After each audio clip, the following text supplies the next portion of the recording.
We are now. I hope they don't mute it because I don't think I got we don't own the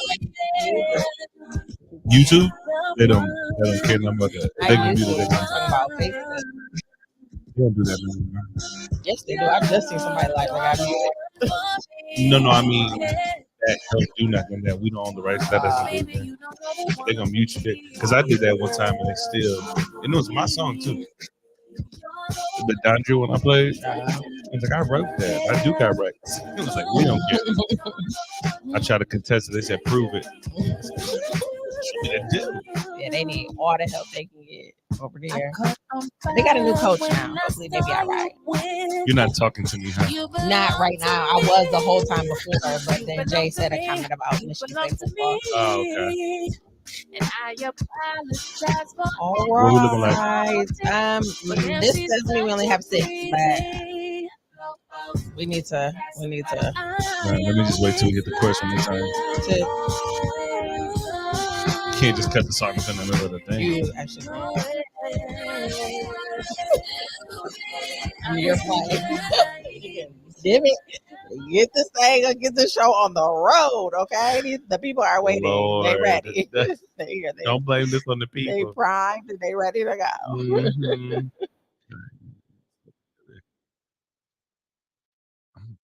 What a Merry Christmas. Did all the wonderful festivities and got to spend time with your families. Mm-hmm. Whatever. I was about to say, I don't see though. Still trying to come back from Christmas. Don't be trying to cut our groove session short. Yeah, the groove session got to be cut short today. I ain't ate. And I tried to shove down a little bitty sandwich with a. Is that right? It's not no, she's left. On Cash App. I tried to shove down a sandwich from Mancino's before I got here, and it's not sitting well on my stomach. So we had to cut your groove session short today.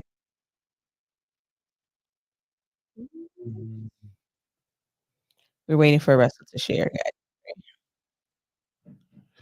You're the best thing that's ever happened to me. All right, we fins to get started. All right. All right, yes, let's go. What's going on, y'all? It's your boy Russell the Fourth. Hey, everybody, it's me, Brady. And welcome to another live episode of the What They Never Told Us podcast. We back. So we got in the building today. Cutting up in the comments already. So far, I see Sierra, Jay, and Shalonda are the ones that have said something to me. But if you in here and you have not said what up, say what up, and we will shout you out. Absolutely. Jay's already cutting up, talking about my stomach, and I do not. It's just uncomfortable right now. Thank you very much. Why are you trying to put me on blast? You put too much of your business out there. I just said it was sitting like a rock in my stomach. Oh, Lord. So yeah, if you have not checked out the episode, it is still up on streaming platforms. If you have, let us know. This is the second edition of Ask R&B, and I thought we had some really good topics and questions that were sent. We did. It was somebody actually provided some clarification for one of the questions, so we can go back to that as well. But I think these were some well-rounded questions this time. I think the time our questions was like all over the place and they didn't really connect to one another, so it was kind of hard to transition. But luckily, since we had like one major source of questions, it kind of was cohesive. Let's hopefully get a really good episode. For sure. I got some warm-up questions. These aren't ones that anyone submitted, but I saw them just online. Off the cuff. And I was like, yo, these are good. So, I always get leery of your questions. I don't know what you about to ask. You be finding some weird stuff. Is this from this anonymous marriage page? No, it's not. Okay, it's from a random person I follow. Okay. I can rock with that. Could you stay with a partner who cannot satisfy you sexually? Is love enough? Question. Love is not enough. Period. You got to have a lot more than love. Love is a great foundation, like the emotions and the feelings of loving someone and being in love with them. I think it's cool. It's great. It's a strong foundation, but sex is not enough either. I'm gonna walk you through a scenario, and I want you to tell me what you would do. Okay. Okay. All right. So, and while we're doing this, you guys put your answers in the chat. Okay. Drop them in the chat. Can you stay with someone who cannot satisfy you sexually? Is love enough? Um, you're doing it the Lord's way. You have not had any sexual contact with this man. Yes. You get married. Uh-huh. You find Have I out. had sexual contact before? You Like, had sex do I before? know what it's like? Yeah. Okay. Yeah. Yeah. You know what good sex is, you know what bad sex is. Okay. You begin to one night into it. Awful. I Mm. mean, no chemistry whatsoever. Top of that, he is a small package, okay?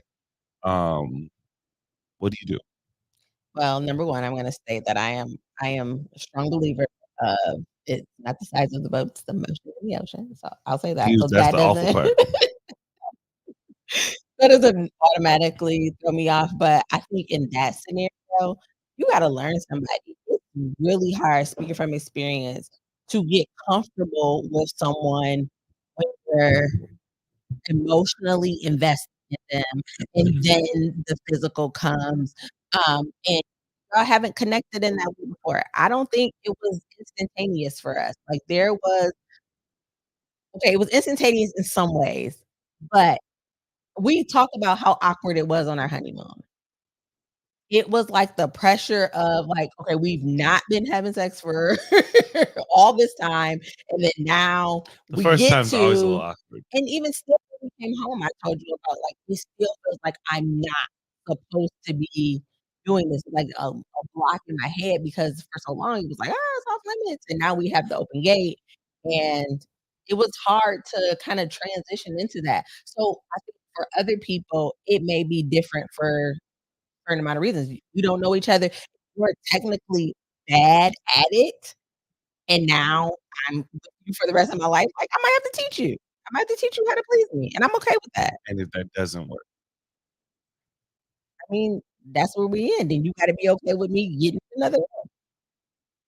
Not from another person, but I was about to say, whoa, I didn't expect that. not from another Sheesh. person, but, there are other ways to get there. It still involve you, but you just got a little bit of assistance. Okay. All right.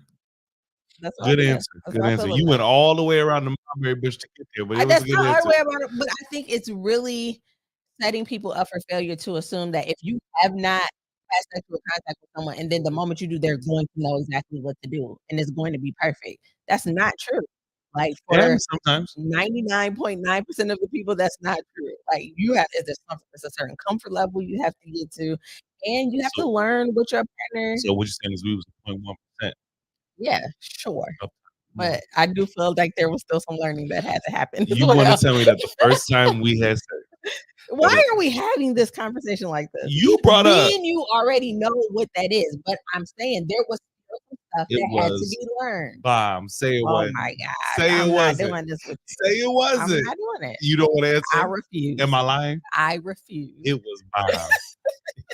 Okay? We talk about it all the time. She out here telling me, "Oh, I just 'cause it's just like it's just ego trip. We both know what it was.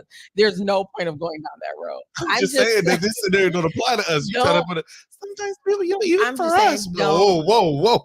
I was with you. He said, even for us. Like, hold on, wait a minute. Don't do that. Don't try to come on. That wasn't our there situation. was still some things that we needed to learn First about time one was a another. bomb, I didn't say that but you're not saying that it was. because I'm not gonna feed into this. Was it? You're stepping on my point. Anyway, Shalada said, it's not the size of the pencil, it's how you write your name. come on. I ain't never heard that in my life. You make that up? She went on the screen for that. We putting her on the damn screen. Oh, that's hilarious, yo. Oh, And man. that's true. Like, it ain't always all about that. I mean, now you gotta have Oh, something to work that's with. fun. Tia says, nope, I don't need any more friends. And Kia, I hope I'm saying that right. Is it Kia or Kaya over on Instagram? Said, I thought it's okay. Right. It's like it just takes a minute to like fill Just out a gotta work through the person. kinks. Yeah, Yeah. for sure. So I think it's unrealistic to think that because you waited and it's going to be amazing. So I'm not that very talking first about time. I'm not talking about I'm But talking about still, just what the person is doing. It's like, oh, yeah. you're not good at this. Like, yeah, those are factors for sure. But I'm talking about just the person, what they're working with, and how they work it. It I is feel like this was a pretty great good. question for the sex episode because I feel like there's a a subset of women, myself at a time included, who even if it was trash, because you don't wanna have that conversation with the man, you tell him that it was good, right? So it could be 5 women that told him that he was good, so then when he comes to you and he's like, "Oh, I know exactly what to do," you're like, "That's not working for me." It don't have nothing to do with connection or connect it just his skills and tactics are not what you need. It takes a minute to just be like, "Hey, yo, look, I don't like let me Yeah. show you what." When I got into the into the phase of adulthood where that was like a thing, when I learned that there were girls who were just, like, faking it, I just never want that. I never want it. You never know though.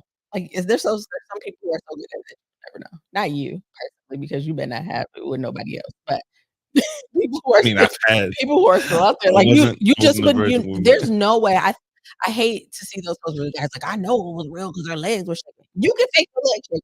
You can fake all of that. I think See, that's just odd. I think it's weird for a man, but it why? is. Like, there should be some evidence. So, If you wearing a condom, it's not like it's going way left. But yeah, I do agree, but you gotta check it. who's doing that? Let me see the guy. Yeah. Did you? Let me investigate, huh? Yeah, I need to know. I be asking you so that, like, don't lie to me. Alright.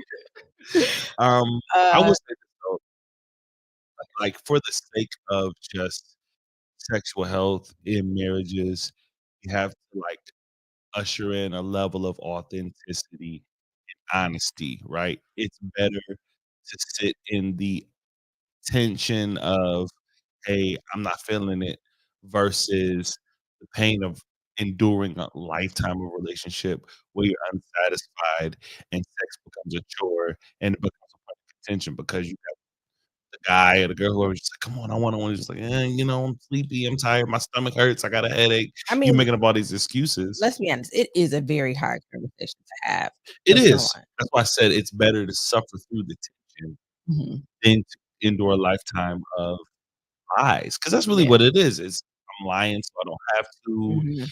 Now it's something that should be the job experience between us that really can be s something worked on, right? Yeah. Something we can get there, you know what I mean? Like, you gotta teach people how to love you, you gotta teach people what you like, what you don't like. Period. But the moment you get to the habit of saving people's egos versus teaching people, just kinda backing yourself into a corner. So, we gotta stop doing that. I know that's more of a lady thing. I don't know a whole lot of guys that fake it, but I do know a couple fellas that have, myself included. But whoever you are, male, female, whatever it is, if it ain't hidden, it ain't hidden it. And if this man you can be with, you got to have a conversation. If you can't, it's a telltale sign that there are other issues besides what's going on in the bedroom. I'm gonna make one comment, then I'm gonna read some comments. I will say that, at least in my experience, it is not always equated that sometimes you just, like, wanna get it over with. Sometimes it's just, like, been going on for a long time, it's like, "Okay, like, I'm not gonna reach it," and it has nothing to do with the person. It's just, like, it just ain't gonna happen tonight, and sometimes you just But see to that make yeah, but see, like, not even including the big finale, like, leading up to it, all Yeah. the sound effects and all that, like, Mhm. I'd rather have not given, We like, gotta don't we need to save that for a second. So remember we had that conversation? I do. I Yeah, remember let's save that. specifically. Imma save Like, that. don't fake it for me. If it's boring, I wanna feel like it's boring. Say that. Okay, so Jay says both parties have to be open with being taught how to reach satisfaction.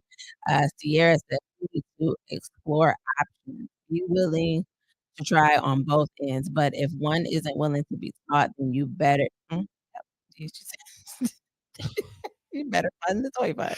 See, it's Uh, funny. Jay says, "I'm trying to figure out how to make comments, but keep it PG." that part. Got it. Turn on that sexy voice whisper in the ear. That way it doesn't feel like an instruction. The vibe is still strong. They can see the results of doing it the way it needs to be done. Period, You know that's so what? good. Yeah, and I always we're sex episode, I'll say it. Yeah. But he's right though. Like it's better when it's in the moment versus like the next day at the breakfast table. It's like, yeah, Candace said, "I wasn't a virgin when she met her husband," and I was like, "I've been impressed for 20 years." amen, Period. amen. Sometimes it just works, And that's amazing. I will give him his credit because he was looking for it in the beginning. We had that. It just clicked. But that's not the case for everybody. And I think sometimes we're just willing to write it off as like, "Oh, it's bad."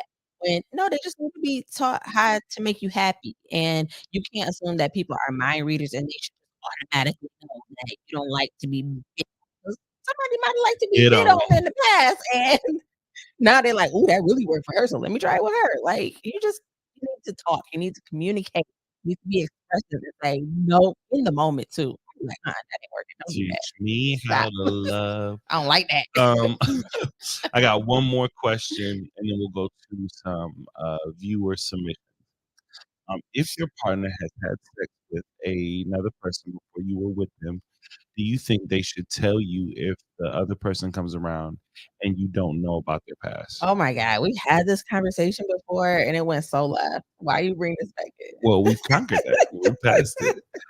This is for our viewers. What do you guys think? If there's somebody you've been with In the past, intimately in the past, um, and they come around. usually you don't tell them about it, but if they come around, if they're in your space, should that be something you share? Then let us know what you think.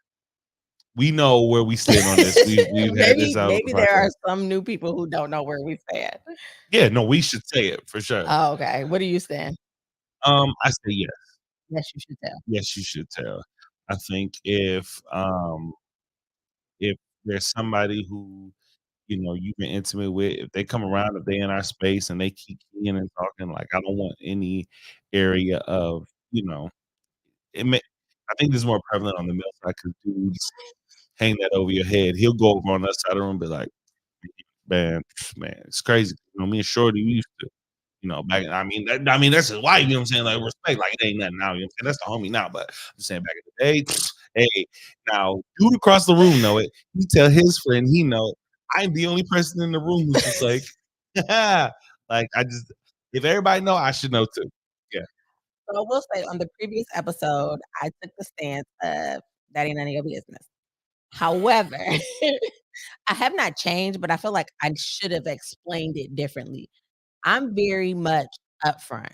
Like when we first started kicking it, if it's somebody that you could even potential to run across, I need you to tell me right now. So, like, have you been with anybody that I know and that I'm up close with? Okay, no. Is there any potential for us to run into for you to still work with for any of that with people? Okay. All right, cool. So for me, if you didn't disclose that thing because you didn't think we would ever run into them, I don't if we happen to run into them at the airport or at a party or something, don't come whisper in my ear that you mess with that person, because 'cause I'm have an instant attitude, like, I'm gonna be irritated with that person, I'll be irritated with you. That's just not any information that I wanna know right in the throw of things, like, maybe later, if you're like, "Man, I never thought we would run into her, she lived all the way So your and blah, thing blah, is blah, blah." timeline. You know, right? Yeah, I don't think it's important to be like, "Hey, I I don't think we ever ooh, established there like she go. I forgot I had sex with her." I don't think we ever talked about like what's the timeline. It's just like there should be a conversation at some point. I don't think we ever said like like it's just so you don't disagree that it should be said. You just don't disagree that right there. Yes, period. And that's Had what that whole back and forth, no, and because at in no the point did beginning, that come that's up. what we were I think I got so stuck on, like, It ain't none of your I don't business. feel like it's the need to just be like, "Oh, I messed with him." If it's never like if he passed away or if he moved to Alaska, like, I didn't tell Now, you I'm that. not gonna harp on this, but we can go back and watch the episode. That was not the point that you were driving. No, the point The that main I point was you were making driving was that it's not your business. If it didn't happen when I was with you, then it's not your business. because 'cause I'm talking about me and you, right? Mhm, And I felt like at the point where we had already had that conversation, mhm. and if it's somebody that we run across, then cool. But like, I guess I think in a broad spectrum, if we're just dating or something, we're married. It's different. But if somebody just dating, I don't think they have to disclose that information. So I that's a married honestly, dating thing. yeah, I stand on that. Like, I don't think it's not your business. If you not my husband, and if you didn't specifically ask, then I don't say. So the guys go out to bed. You have sex with them No, before? I ask about the people. that specific person, No, I no, didn't no, no, no. ask. About the people. Like if you like in the beginning when we had that conversation, hey, who you been with? This is a small town. We need to talk about it. All right, we had this call before. We're not gonna get back into it. But people who are just dating, I just don't think that that's something you have to disclose. My hold she says, "Brandy, your hold your tongue face is hilarious." We don't do that very well. I don't get a lot of practice with it, so it probably look really awkward. Shalonda says, "I've been in this situation and you should tell." Uh, Ooh, Sierra says, "No lies, no white lies. Why are we in a relationship if we aren't 100% transparent? And the male egos are too fragile to keep that undercover. No shade, but we as women handle those circumstances better. Plus, I'm not for everyone in the room to know before my person." Now, I do agree with that. I don't think anybody else should know before your person. Cause you let the homie tell me before you do it. Now we got beef. Now that drive home is mad awkward because it's like, yo, why you ain't tell me? I didn't think it was none of your business. I had this situation go really bad with my son's father, Mhm. my oldest son's father, and it was just like a guy that I dated when I was like in the 7th grade, and as adults, we happened to be in the same space as each other, which I never thought would happen. We just happened to be at a wedding, and he showed up, and somebody else at the table was like, "I remember when y'all used to go together?" And it was awkward for the rest of the night, and I'm like, it was like a 7th grade boyfriend. I don't think I didn't have intercourse with him. Why should I have to disclose that? I It's a do very think men different are a little scenario. bit more sensitive to the information Now, hold when on. it's presented Hold on, from a pause. no, I will say that was dramatic. Y Like that specific person is a little more different. 7th grade, but I don't think most men would be like, "Man, what? Who's this?" Like, I don't know. I don't know.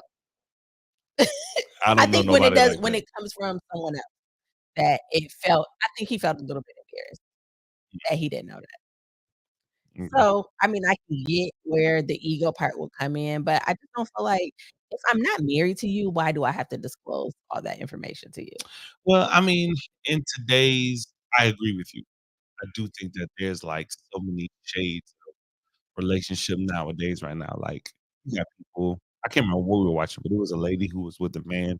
They had, like, 5 kids, they lived together, or, like, they weren't married, but there was literally no difference in how they functioned in the relationship. Mm, They've been together longer than some married couples. mm. Now they're not married, but I'm pretty sure the investment of emotion is as intense as you've been in a long-term relationship with somebody for 6, 7 years. You got a lot of time and emotions invested. Yeah, you got more stuff to talk about. You've been with them for 6, 7 years and I ain't put a brand on it. What y'all Now they what y'all might doing? they could be 22. What y'all doing? They could be 23, 24, just not ready. Yeah, Uh, yeah, y'all having babies, y'all should be ready. No. Candace says, "I don't wanna listen to people my husband slept with. This place is too small, and we're bound to bump shoulders with someone. If it was preteen, I don't I care." like that. Jay says, "Why do people feel the need to do that? That's mad aggy. Like, yo, we was in 5th grade and all we did was hold hands. That don't even count." That's fair. Jay also says it's better to be upfront than to be sorry 1 to 2 years down the road. Like, dang, I forgot about that. That's real. Ah, that was good. Who cutting up? Somebody said you cutting up tonight. Jay says I hit him like DMX from the beginning. It was Brenda, Letitia, Felicia, Zara, About LaShawn, break hands. Inez, and Alicia. Latoya. Yeesh.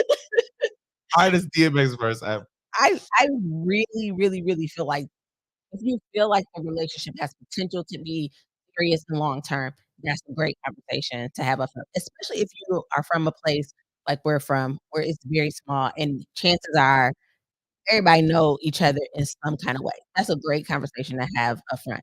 We're dating and we're out on a date and we happen to be in a room with one of my exes. I don't feel the need to disclose that information to you. That's where I And know your people. Know your people. Like, honestly, it don't hurt anything. If your partner wants that information, I'd say just do it for the sake of just navigating in a way that doesn't, you know, hurt their feelings, whatever. cause that, If yeah. you know your partner don't want that information, keep it to yourself. But you had those conversations. You learn those things just from being in those scenarios, right? But I think this is more predicated on who you're with and what they require versus what you think about it, honestly. Yeah, there are some people who literally just don't wanna know, and I'd be cool with that too. I don't I'd you be slept with totally fine me, with that. That part. Jay says, "Somebody let me know. I just did, so don't ask me about it again." And it was about to come before? I don't know. I don't know, you gotta Yeah. give us some more tips. I thought about like, but yeah. Good questions, and I agree with all of them. I don't think there's a right or wrong answer. I think it's just about how you rocking what works best for you. Yeah. Absolutely. I mean, but okay, so I got a piggyback question off of that. How many is too many?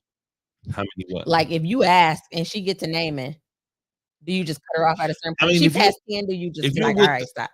how how many guys you been Yeah. with? I mean, if you're with someone who cares about that, I'm pretty sure that they've already had that conversation. Like, how many people you've been with in the past? If you're with someone Mm. who cares about that stuff.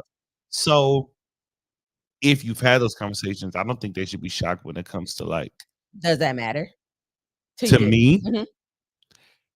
it depends.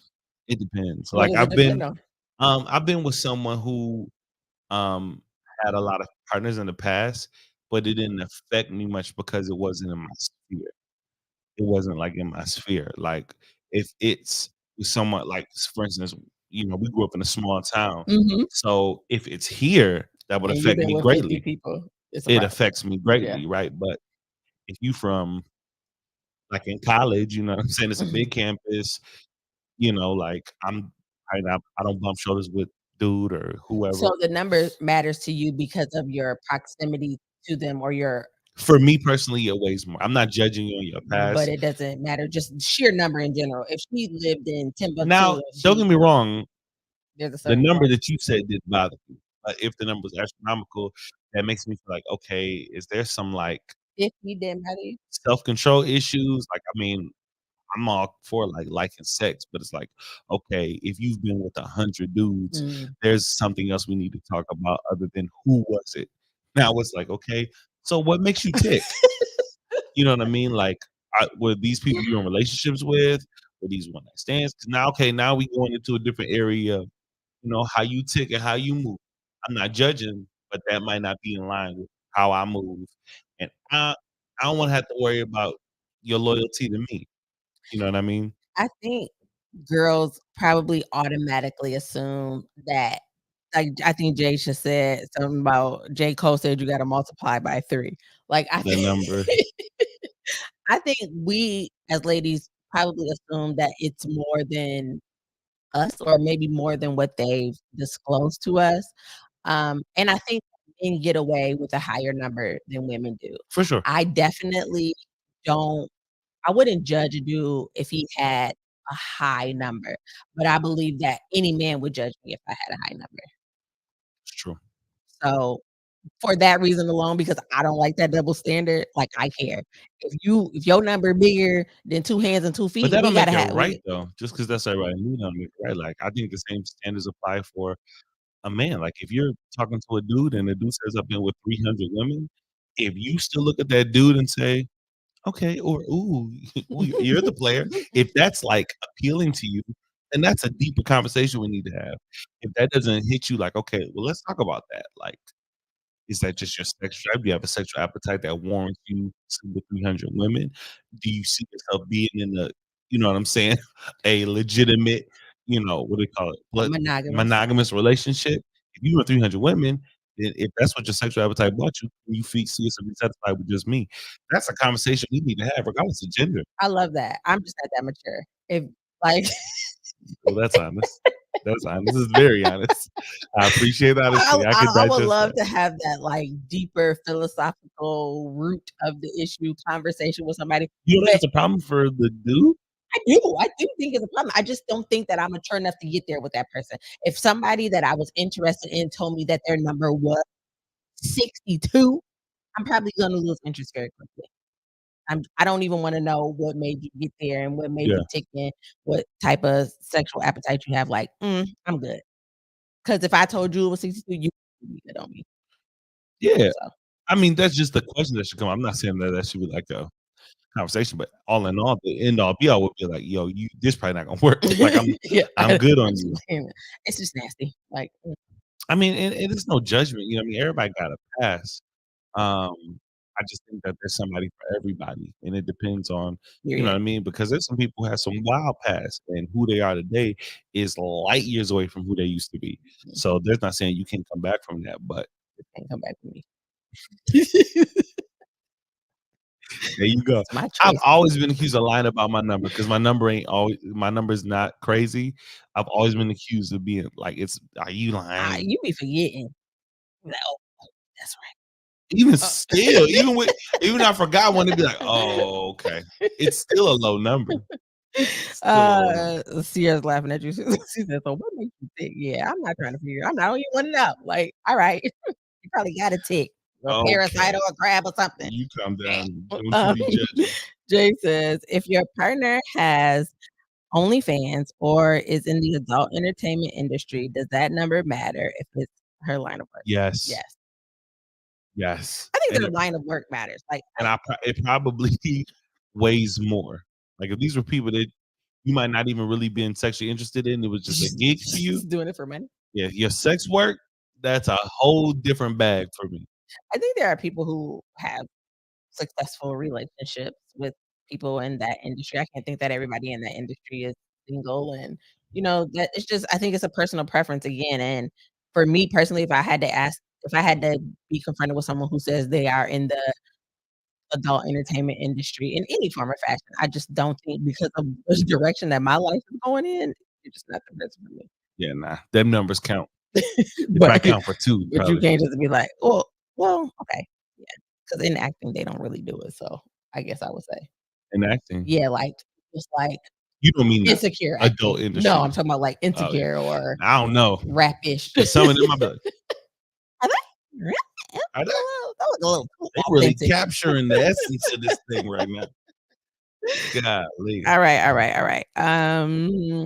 Did we have more questions from the list that we could go over? Do y'all have questions? We This did. is a We extended Ask R&B. Yeah, we actually have some that came by way of, submission after the episode, Oh, okay, go ahead. so Imma have to get to it.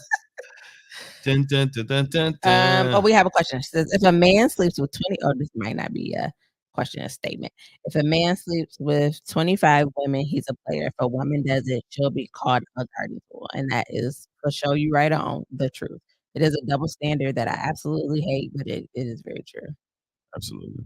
I just think even and like in raising children, the way that kids are raised, boys and girls, like boys are taught, like, it's great to do that, but girls like, you better not ever. So I just think we Absolutely. perpetuate that in our society for sure. For sure. I had somebody explain this to me in a way, and I sat with it for a minute because I was trying to figure out, like, if there was something to it or if it was just a bunch of, like, verbal mumbo jumbo that sounded deep but wasn't really. Okay. But it was something about the idea of sex versus entering somebody versus being entered, and one being more Intrusive. intrusive, like, and I was like, I don't know, but they said in such a, like, really, they spoke well. It made you think, but I was like, I don't know if there's something to that, if you just sound deep and you're not really Yeah, no, I think however they put it, it might have sounded good, but it's no different. sex. It is, and it's soul ties and all types of stuff All right, happening in that situation. next topic. This one was submitted. We wanna know what you think. What advice do you have for someone whose in-laws, mother-in-law and sister-in-law don't like you? However, Mm, every time you turn around, they're asking your spouse for money, but mm, most of the time they are mad, upset with their own child/sibling until they need something. mm. I think that's a two-part question, and one does play into the other, but I don't think it affects my answer. What do you do when in-laws don't like you? I think you still be respectful, but I don't think that should stop you from having a relationship. I don't think that it should interfere with your daily life. Like, if your in-laws don't like you, it's not a pass to be disrespectful to them. You still be respectful and deal with them at arm's length. But that just is what it is. The money thing, I would ask what was happening before. So before we got together, married, was my spouse taking care of them in that way? If it's our shared money and you're giving it to people who are openly expressing dislike for me, yeah, Imma have a problem with that, and that's something that we're gonna have to have a conversation with. If it's your personal money, like, you have something set to the side and you choose to help them, I don't have no problem with that. I don't like, your money that you have, I don't dictate what you do with that. As long as our family is taken care of, if your mom didn't like me, but she was still asking you for stuff, that wouldn't bother me, but if all of our money was together, yeah, we gonna have to have some conversations about how they treat me and what happens before you just go taking care of people. Yeah, for sure. And I think it's really, and y'all weigh in on this too in the chat. We definitely want you guys' feedback too. But for me, it's like it's really on people to manage their people, if that makes sense, right? Mhm. So if my mom got an issue with my wife, I'm not expecting my wife to go confront my mother. Yeah. That's my mom. Mhm. This is my wife. Number one, when we get married, the Bible teaches us we leave from our mother's father and we cleave to our wife, right? So that's showing a shift in priorities, a shift in, where your, your care and concern, Loyalties. loyalties go to. Mhm. So it's not saying you abandon your mom, but it is saying that there is a hierarchy here, right? So I'm gonna have to have a conversation with my, hey, look, when you ask me for money, it's not just my money. Like, this is a shared account I have with my wife. And, I love you and I want to do for you and I want to take care of you. But if I'm just being honest with you, I do feel some type of way about how you treat my wife. And at the same time, expecting to get from her. You know what I mean? It's like, if there's legitimate issue, let's work through it as a family. But I need to address this with you. But that's on me because that's my mama. Mhm. You know what I mean? So that's number one. Don't think that you gotta fight that fight on your own. You gotta have your people check their people or have the conversation, not check, because it's not always that deep. Um, Me and Brandy, when we first got married, we were in a situation where we had family members on both of our spectrum who at the time were in a position where they need a lot of financial assistance in family, right? And one thing I appreciated about Brandy, and she, I saw her and I was like, you know what, I gotta do that too. And she put up a boundary right away, like, hey, look, you know, things gotta shift right now because it's not just my money anymore. Like, I'm changing the way I do finances. So like, I don't mind, but I just gotta have a conversation with my husband. You know what I mean? And that's how it has to be. You know what I mean? Like, when it comes to finances and all that stuff, that should be united front in open conversation. And I think it's funny how the need goes away. When I said that, they're like, "Oh, well, I don't want you to have to ask him," so And vice versa. Exactly what I said, hey, it's just, different. I can't just shoot you money here and there because it's not just my account. Literally, the need since dried up. then, have not asked me. And before then, it was every time I got paid, it was clockwork. Hey, I know, "How you doing?" hey, could you? Yeah, Like, yeah, and the need dried up, and I will say too that on the lines of you said about confronting, there is never a scenario where somebody in my family is disrespectful to my husband, and that's lies. It's okay for you not to like him. Like, I'm cool with you not liking him. You don't have to be his best friend, you don't gotta be buddy-buddy with him, but you will respect him, especially when I'm around. So if there's ever a scenario where I feel like or he feels like he's being disrespected by somebody that I love, like, I have to have a conversation with them because ultimately I go home to him. They not paying no bills, they not keeping me warm at night, they're not rubbing my feet, they're not doing other stuff. So this who I gotta keep happy. So there's never a scenario where it's open disrespect to my husband and I don't address that. And if I address it and it still keeps happening, our relationship has to change. Not me and him, but me and you, because this is a united front. Anything that tries to come and disrupt that, it's gotta go. So I think that if there's somebody that is in your spouse's life who is openly disrespecting you and your spouse is okay with that, that's more of an issue with you and your spouse than you and that person. for sure, for sure. Let me ask y'all this. in the chat right now. I want to know, in the beginning of a relationship, when you're starting to get to the point where you start meeting family, if you get a bad vibe from the family or you get attitudes or just flat out, they don't like you, is that a red flag? Is that a reason to not continue relationship if close family does not rock with you? I wanna know. What do you think? Can I tell my story or am I not allowed to tell my story? Tell your story. We're free now. Uh, we're free now. Okay. We're free now. So the scenario that we had when we got together is one that's kind of odd because Filter information as you do, like I know. Russell's ex-wife was still very close with his family. So there are certain relationships that were established and were not going to change just because a new person was in the mix. So there were feelings about him starting over, because it is still close and, so when I came in, I already felt like, "Oh, I might not be received well." So there was a situation where I was up close on one of his family members, and I felt snubbed by them. I Not I felt snubbed, I was snubbed, like, they didn't speak to me, and it was just, like, really strange for me because here I am, I'm trying to get to know everyone, and it felt like their loyalties were on the other side, and they could not establish a relationship with me because of that. I went into Brandy mode, and I was like, "I don't like and I don't wanna be and you gonna have to."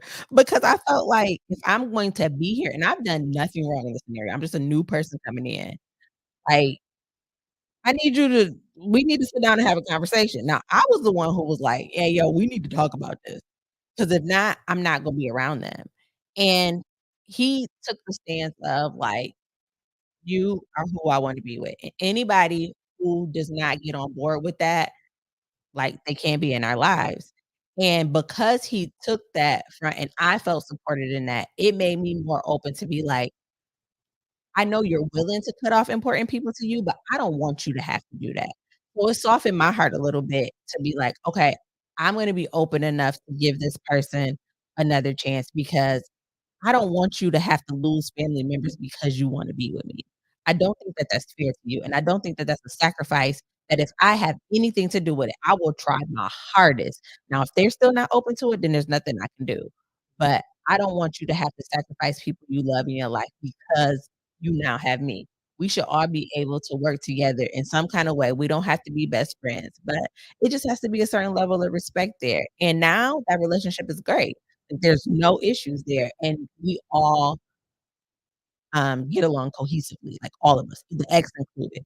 So I just think that you have to be open to making it work, and I don't think that you ever should give your spouse an ultimatum if if it's not that deep. Now, if they put their hands on you or, what I'm saying, they get to that level of disrespect, then they may have to make a choice, but just snubbing you or ignoring you or not welcoming you is not a reason to make your spouse have to make that really difficult decision.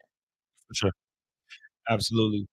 Jay says it's the spouse's job to handle the concerns and be the middle person to get to the root of the problem and handle it. Any financial situations that get to a certain number, you need to consult your spouse and let them know what's going on, especially if it's a substantial amount.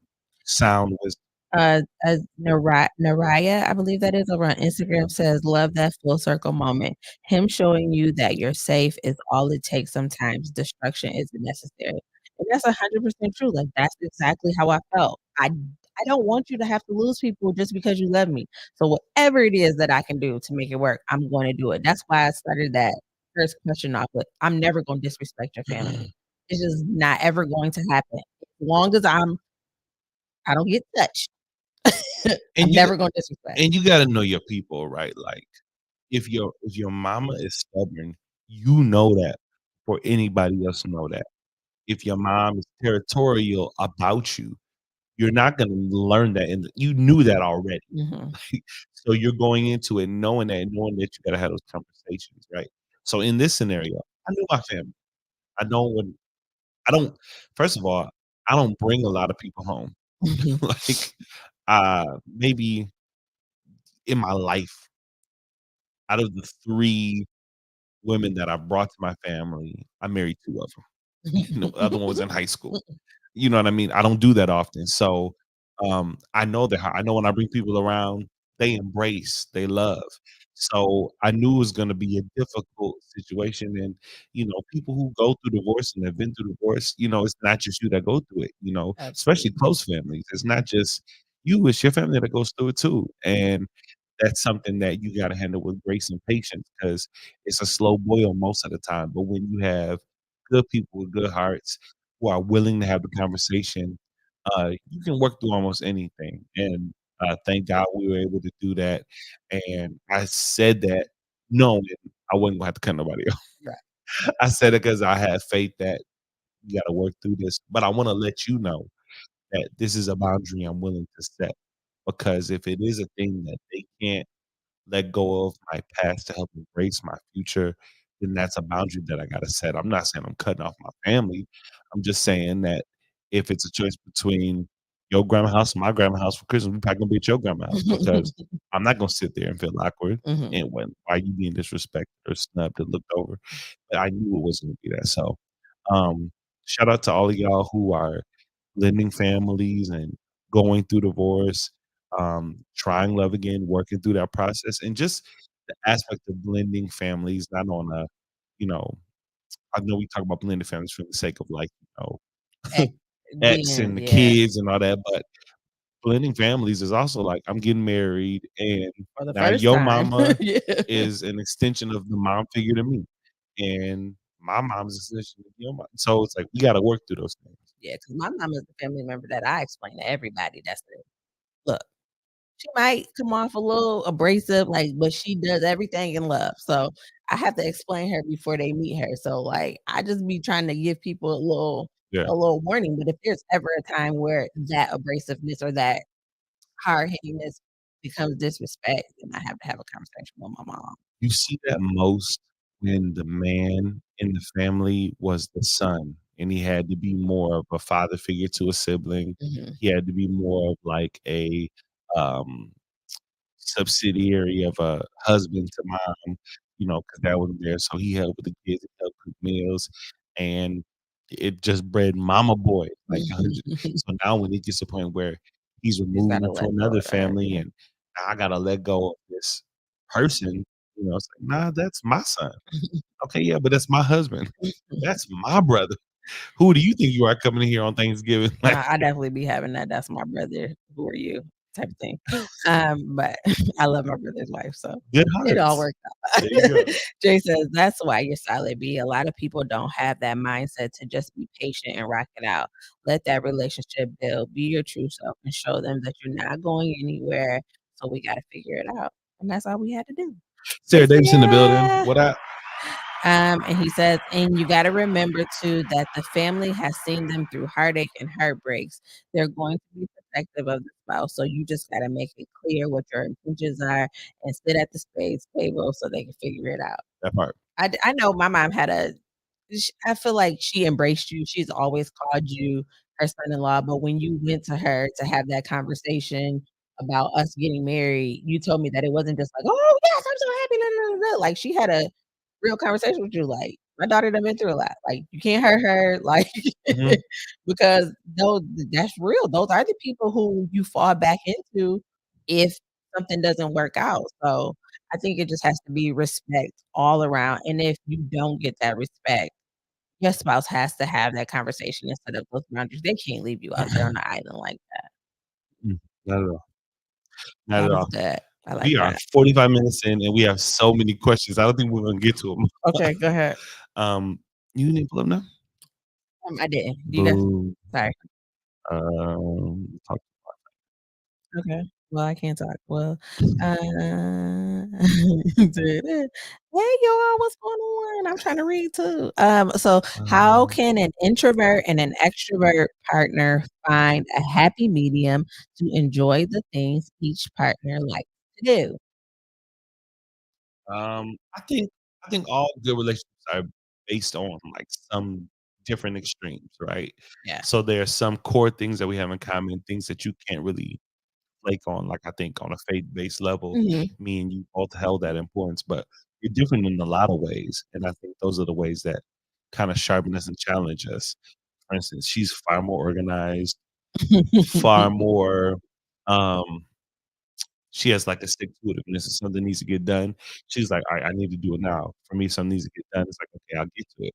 You know? But I think what we get together, and the more we get closer and the more we allow ourselves to kinda be influenced, what we get is, okay, one party learning how to relax a little bit, take a little bit of pressure off, and you get another party who's learning how to not procrastinate. And in this scenario with extroverts, introverts, I think that's what you should get, right? Like, if any part of the relationship becomes 100% what the other person does and how they move, someone's gonna be a fish out of water. Mhm. But if it can take someone who's usually in their shell, they do experiences that they never would have experienced before, I think that's a dope thing.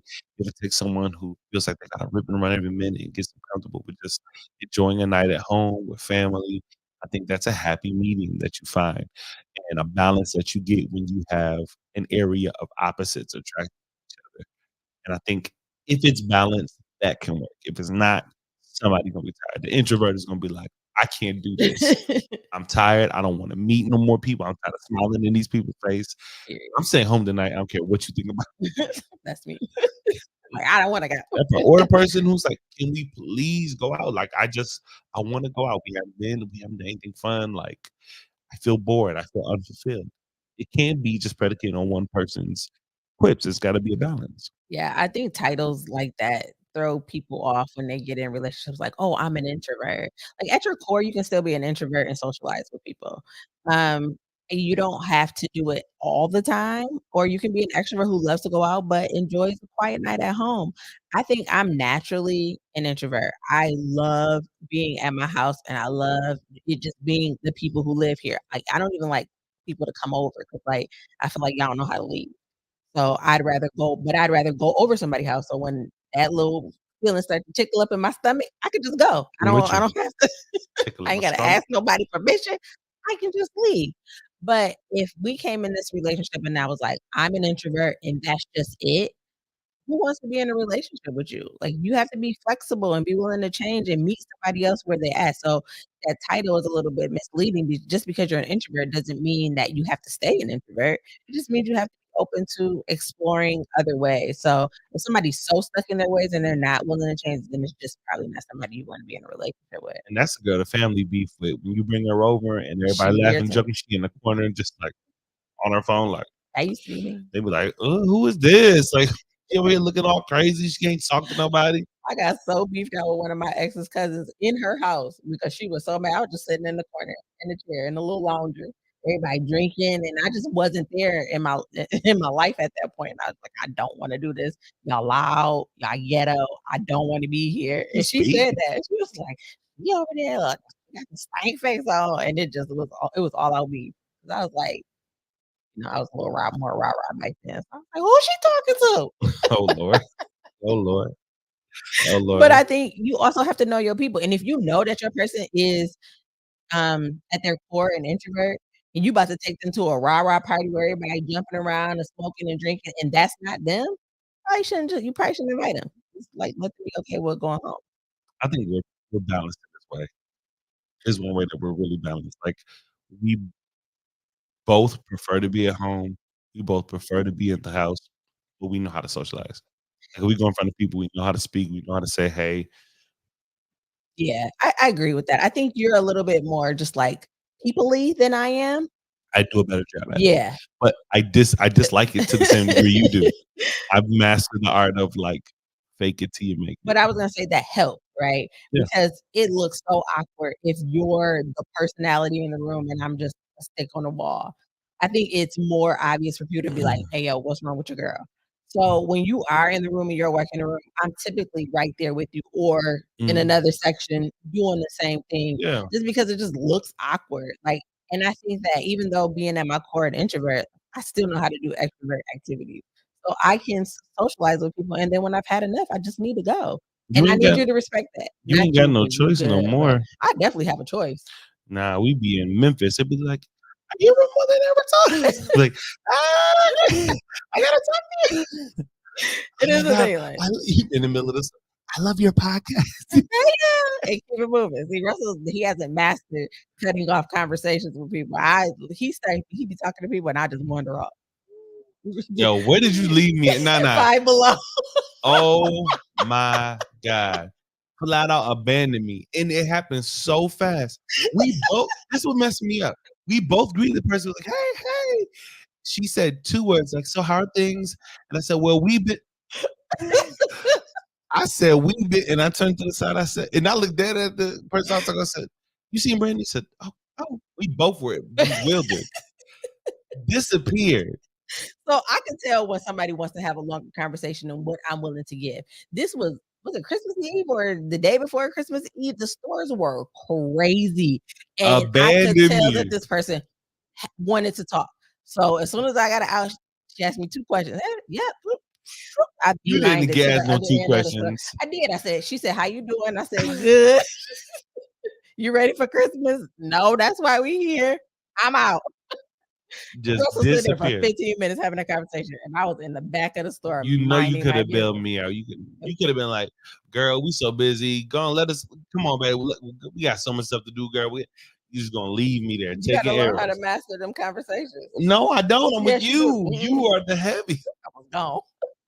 I'm gonna let you handle that. Flat out abandoned me. I was there for about 15 minutes.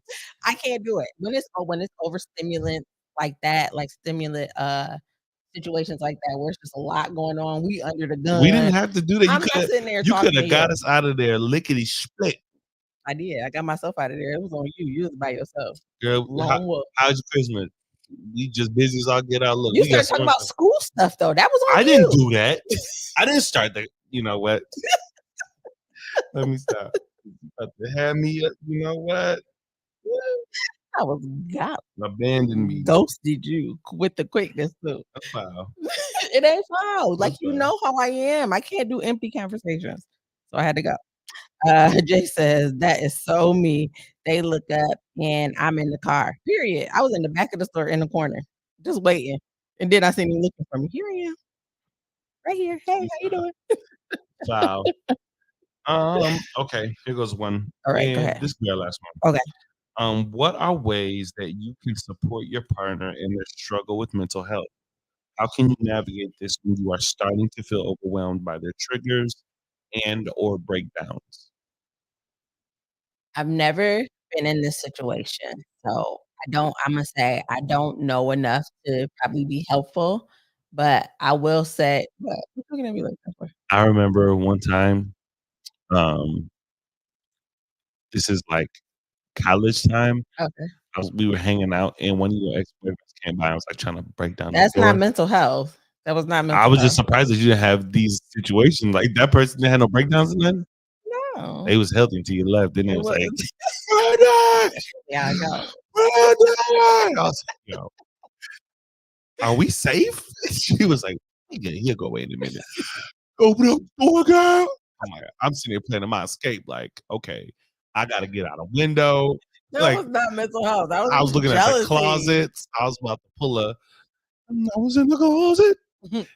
It was mental health for sure. It was not mental health. It just is what it is. Anyway, I don't think I've ever had like someone who's struggling with depression or anxiety or some type of other mental health diagnosis, and we knew it, and I had to be there and be the supportive person. I will say that I know that there are a lot of support groups and things, and I think that when you're in that situation, you have to help as much as you can, but you also have to realize that that person's journey is probably really personal, and all you can do is support. And I think that with anything, when our spouses or our partners are ill, our inclination is to fix and do what we can. And sometimes there are just situations that we gotta take our hands off and let the professionals and let the Lord work and be there to support in any way that we can. But I think it's with this sickness, like in their body or in their mind, like all you can do is support. And I don't think there's a prescriptive measure. But if you can get support, if you can get therapy, if you can be in groups that support caregivers, I think that's the best way to do it. I will say that I'm not one I've told y'all this many a times where I'm not really in tune with my emotions, and when I'm going through things, I tend to mask it, so I just don't have to deal with it, but, I had 2 miscarriages back to back in my last marriage, and I can say that looking back now that I was depressed, and I think that it behooves all of us to just be aware of, like, what that looks like. And it can look different for a lot of people, but just having an insight because, you can't be supportive if you don't know what your person is going through. So your person, it's on them to say, "Hey, I'm struggling," but I think we also need to be more in tune to what people are going through and look for signs to help them recognize what they could be going through and get the help that they needed. And sometimes that's the best way to support them is just to be like, "I recognize it. I see you. I understand, and let's figure out what we need to do to get you better." And the most important thing is supporting yourself and setting boundaries and knowing your limits on what you can take. I think for me, after my marriage, I had a string of relationships where I was put in a position to, like, be a support for things that they were going through, and if you know, like, my social media platform, like, there are things that I did, look, let me tell you something, like, devotional type thing that were copycat conversations I had with somebody I was with, and I was like, "Oh, that was good advice, I remember that, I'll just say it for this," but I remember feeling overwhelmed, like, there was this one person I was seeing who had anxiety and would literally call me in the middle of an attack, and I'm like, yeah, I mean, I've worked with kids who deal with mental health issues, but it wasn't to the degree of, like, an adult, and I was like, you know what I mean? It was a lot for me, and I don't think I had the language to say that. Of course, you don't want people to feel like they're a burden,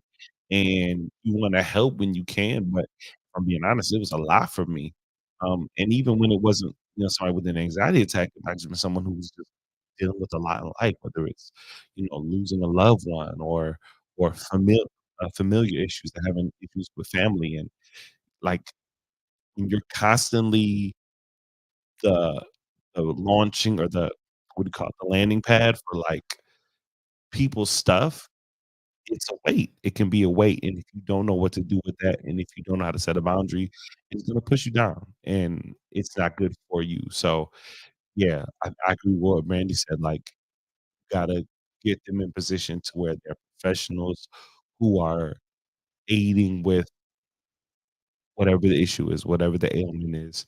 Um, and for you specifically, you can help in whatever way you're able to, but you gotta do it with a firm idea of, "Okay, what are my boundaries and what are my limits?" Because it's okay to be with somebody and when you're with somebody, you with not just them, but what they went through and what they're going through. But that can't be at the expense of your mental health. Helping your partner with their mental health cannot be at the expense of yours, because at that point, y'all both y'all Mhm. both doing bad out here, and that's never the goal, so And I will say there was a conversation that we had in a previous episode where, we talked about taking breaks, and that is one scenario where I feel like it's okay to take a break. Someone is struggling in that area, it's really, really hard to maintain your mental health and maintain your relationship. Sometimes you just need to focus on that.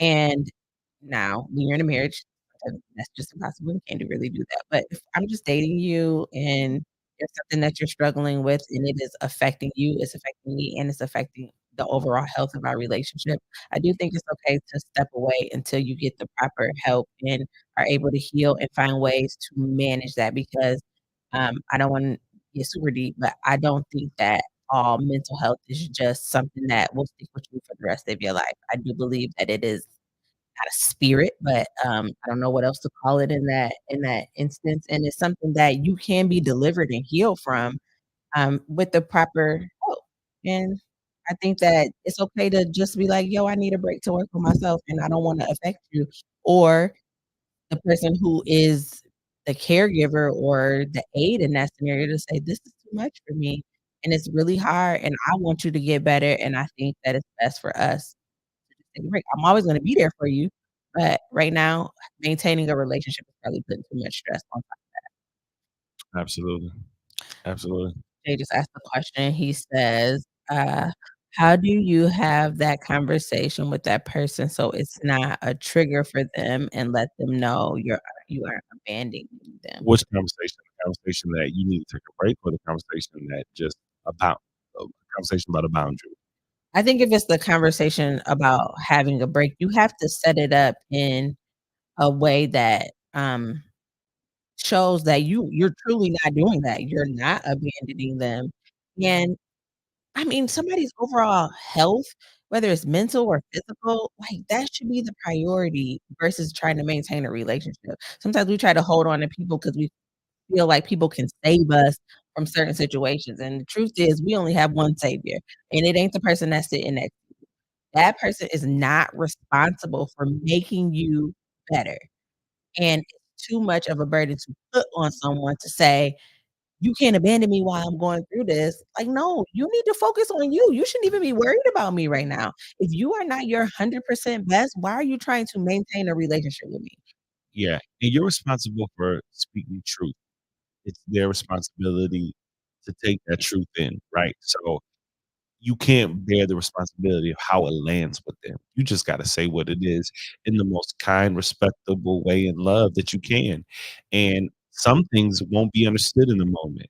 Some things are understood through time. You know, it's a scripture in Proverbs that says, "Wisdom is proven by her children." And it's just a way of saying, like, wisdom sometimes is seen over time. It's not an immediate. Some decisions you make, it's not gonna be immediate, like, "Oh, that's a great idea." Sometimes it's like, some time went by and was like, "Hey, you know what?" That was what was best. Yeah, my dad said that to me. It blew my mind. He was there were a lot of things he questioned, and I had so much anger built up 'cause, like, man, I feel so unsupported. But he said, "Man, you know what, Russ? You was right." He was worried about my kids, you know, with the divorce and everything, and I was like, "I just, this is the path I'm going down." But when he looked at me and said, "You know what? You're right. It all worked out, and I'm really proud of you." It meant a lot to me. But in real time, when I just felt unsupported and I felt like, "No, I'm telling you, like, this is what I gotta do," or whatever, like, I just felt unsupported. So, be okay with it not being okay with them, right? If their mental health isn't the best at the time, they might Probably not be won't understand rational it, yeah. in the first place. But sometimes it takes for you having the conversation and still being there to say, "Hey, how you doing today?" You know what I mean? It takes you coming back to the table when she's in a better place, and you come back to the table, and then it's like, "You know what? I didn't see it then, but I see it now. That's exactly what we needed. I needed to focus on me. I needed to get myself together." So, you gotta be okay with them not being okay. Yeah, with the boundary as well. Yeah, Like, that's what he said, and both breaking a boundary. this is the thing about anybody who loves you, they're not always gonna be okay with boundaries. People like the version of you that works best for them.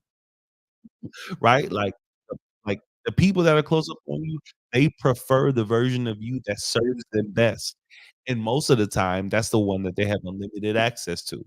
So, most of the time, they're not gonna be thrilled about a boundary, but the truth of the matter is the best way to figure out who really is just as much for you as you are for them is the Take ones who, even though I don't like the boundary, I they respect respect the it. boundary because I know this is what you need and I can see that this is good for you.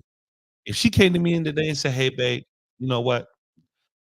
For whatever reason, I don't feel right in my body, and I just I need some space. I don't want to be touched too much this week. I don't know. I don't feel right in my body. I just don't want you to touch me too much."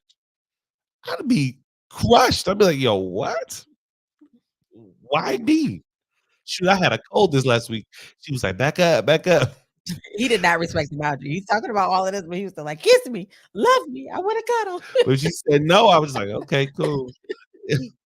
But because I know I don't want her to be sick either on her birthday, it's easy for me to digest, "Okay, maybe this ain't the time to be all up on her. Maybe this ain't the time to, like, try to kiss up on her, because I don't want her to be sick." I don't like it. I wanna cuddle at night. It's hard for me to go to sleep without a little cuddle.